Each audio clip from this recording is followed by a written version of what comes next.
నమస్తే అండి.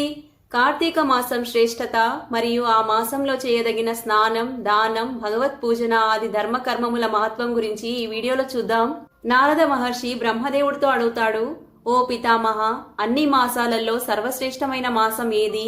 అందరూ దేవతలలో ఉత్తమమైన దేవత ఎవరు? అన్ని తీర్థస్థలాలలో విశిష్టమైన తీర్థస్థలం ఏది? దయచేసి చెప్పండి. బ్రహ్మదేవుడంటాడు, మాసాలలో కార్తీక మాసం, దేవతలలో విష్ణు భగవానుడు, తీర్థస్థలాలలో నారాయణ తీర్థం అంటే బద్రీకాశ్రమం శ్రేష్టమైనవి. ఈ మూడు కలియుగంలో అతి దుర్లభమైనవి. కాసేపు బ్రహ్మదేవుడు రాధాకృష్ణులను స్మరించుకొని మళ్లీ నారదమునితో ఇలా అంటాడు, పుత్రుడా, నువ్వు సమస్త లోకాలను ఉద్ధరించేందుకే ఇంత మంచి ప్రశ్నను వేశావు. నేను ఇప్పుడు నీకు కార్తీక మాసం మహత్యం గురించి చెప్తాను. కార్తీక మాసం విష్ణు భగవానుడికి సదా ప్రియమైనది. కార్తీక మాసంలో విష్ణు భగవానుడిని ఉద్దేశించుకుని ఏవైతే పుణ్యకార్యాలు చేయబడతాయో అవి ఎన్నటికీ నష్టం కానివి.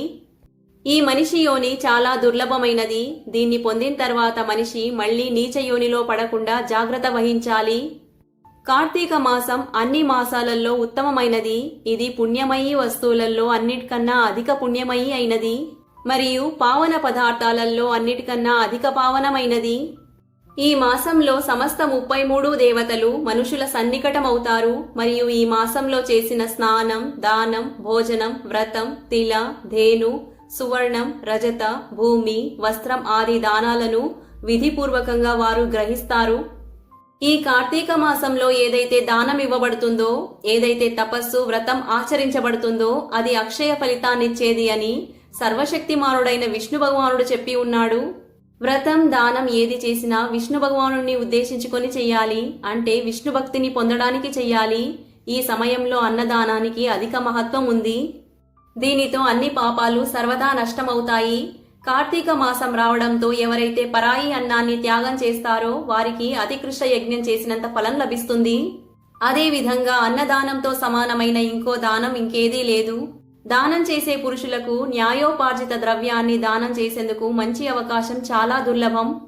అందులోనూ తీర్థస్థలానికి వెళ్లి అక్కడ దానం చేయడం ఇంకా దుర్లభం. మునిశ్రేష్ఠ, పాపభీతి ఉన్న మనుషులు కార్తీక మాసంలో శాలిగ్రామ శిల పూజ మరియు వాసుదేవ భగవానుడి స్మరణ తప్పకుండా చెయ్యాలి. దానం ఆది చేసేందుకు అసమర్థులైన మనుషులు ప్రతిరోజు ప్రయత్నపూర్వకంగా నియమంతో భగవన్నామ స్మరణ చేసుకోవాలి. కార్తీక మాసంలో విష్ణు భగవానుడి ప్రసన్నత కోసం విష్ణు మందిరంలో లేదా శివ మందిరంలో రాత్రిపూట జాగరణ చెయ్యాలి.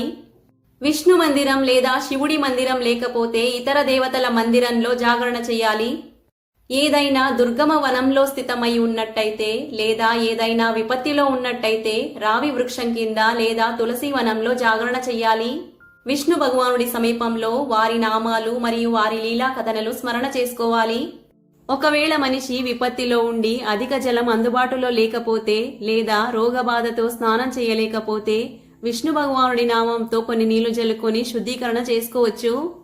వ్రతంలో స్థితమైన పురుషుడు ఉద్యాపన విధి పూర్తి చేసేందుకు అసమర్థుడు అయితే వ్రతం పూర్తి అయిన తర్వాత మాత్రం బ్రాహ్మణ భోజనం చేయించొచ్చు. ఎవరైతే స్వయం దీపదానం చేసేందుకు అసమర్థులో వారు ఇతరుల కొండెక్కిన దీపాన్ని వెలిగించొచ్చు లేదా కనీసం ఇతరులు వెలిగించిన దీపాన్ని ప్రయత్నపూర్వకంగా గాలి ఆది నుంచి రక్షించాలి. విష్ణు భగవానుడి పూజ కుదరకపోతే తులసి చెట్టుకి లేదా ఉసిరి చెట్టుకి భగవద్బుద్ధితో పూజ చేసుకోవాలి. మనస్సులో నిరంతరంగా విష్ణు భగవానుడి నామకీర్తన చేసుకుంటూ ఉండాలి. గురువు ఆజ్ఞ పాలన చేస్తూ వారి మాట ఎన్నటికీ ఉల్లంఘించకూడదు. మనిషి మీద ఏదైనా దుఃఖం వచ్చి పడితే గురువు శరణులోకి వెళ్ళాలి. గురువు ఒక ప్రసన్నతతో మనిషి అన్నిటినీ ప్రాప్తం చేసుకోగలడు. పరమ బుద్ధివంతుడైన కపిలుడు మరియు మహాతపస్వి సుమతి కూడా వారి గురువుగారైన గౌతముడి సేవతో అమరత్వాన్ని పొందారు. అందుకనే విష్ణుభక్తుడైన పురుషుడు కార్తీక మాసంలో అన్ని విధాలుగా ప్రయత్నించి గురుసేవ చెయ్యాలి. ఇలా చేస్తే మనిషికి మోక్షం ప్రాప్తమవుతుంది. అన్ని దానాలలో పెద్దది కన్యాదానం, కన్యాదానానికి మించినది విద్యాదానం, విద్యాదానానికి మించినది గోదానం, గోదానానికి మించినది అన్నదానం. ఎందుకంటే ఈ సంపూర్ణ సంసారం అన్నం ఆధారం మీదే సజీవంగా ఉంది. అందుకనే కార్తీక మాసంలో తప్పకుండా అన్నదానం చెయ్యాలి. కార్తీక మాసంలో నియమాలు పాలన చేస్తే ఖచ్చితంగా విష్ణు భగవానుడి సారూప్యం మరియు మోక్షదాయక పదం ప్రాప్తమవుతుంది. కార్తీక మాసంలో బ్రాహ్మణ భార్యాభర్తలకు భోజనం చేయించాలి, వారికి చందనంతో పూజ చేయాలి, అనేక రకాల వస్త్రాలు ఆభరణాల్ని దానం చేయాలి. కంబళి, దూదితో చేసిన దుప్పటి, చెప్పులు మరియు ఛత్రం కూడా వారికి దానం చెయ్యాలి. కార్తీక మాసంలో భూమిపై శయనం చేసిన మనిషి యుగయుగాల పాపాలన్నింటినీ నష్టం చేసేస్తాడు.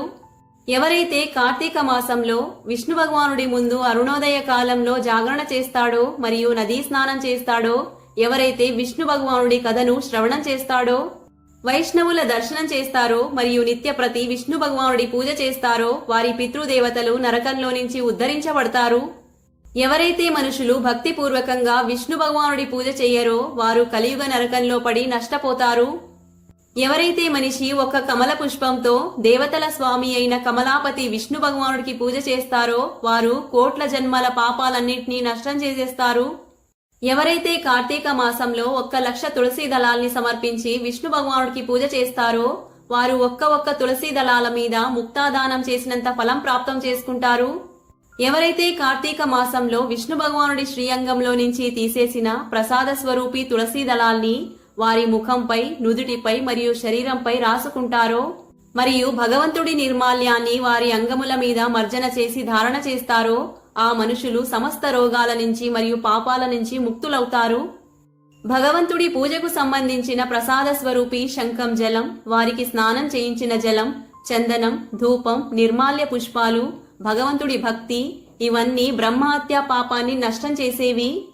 నారద, కార్తీక మాసంలో ప్రతిరోజు ప్రాతకాలమే స్నానం చెయ్యాలి మరియు వారికి శక్తికి అనుగుణంగా ప్రతిరోజు బ్రాహ్మణులకు అన్నదానం చెయ్యాలి. ఎందుకంటే అన్ని దానాలలో సర్వశ్రేష్టమైనది అన్నదానం. అన్నంతోనే మనిషి జన్మిస్తాడు మరియు అన్నంతోనే పెరుగుతాడు. అన్నాన్ని సమస్త ప్రాణుల ప్రాణమని అంటారు. అన్నదానం చేసిన మనిషి ఈ సంసారంలో అన్ని దానం చేసిన వాడవుతాడు మరియు సమస్త యజ్ఞములను అనుష్ఠానం చేసిన వాడవుతాడు.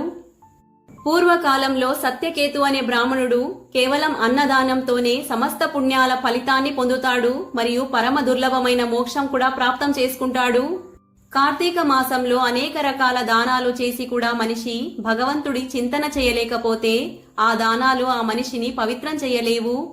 అంటే భగవన్నామ స్మరణ లేకుండా అన్ని దానాలు వ్యర్థమని దీని అర్థం. భగవన్నామ స్మరణ ఒక్క మహిమ నేను కూడా వర్ణన చేయలేను అని బ్రహ్మదేవుడు అంటాడు.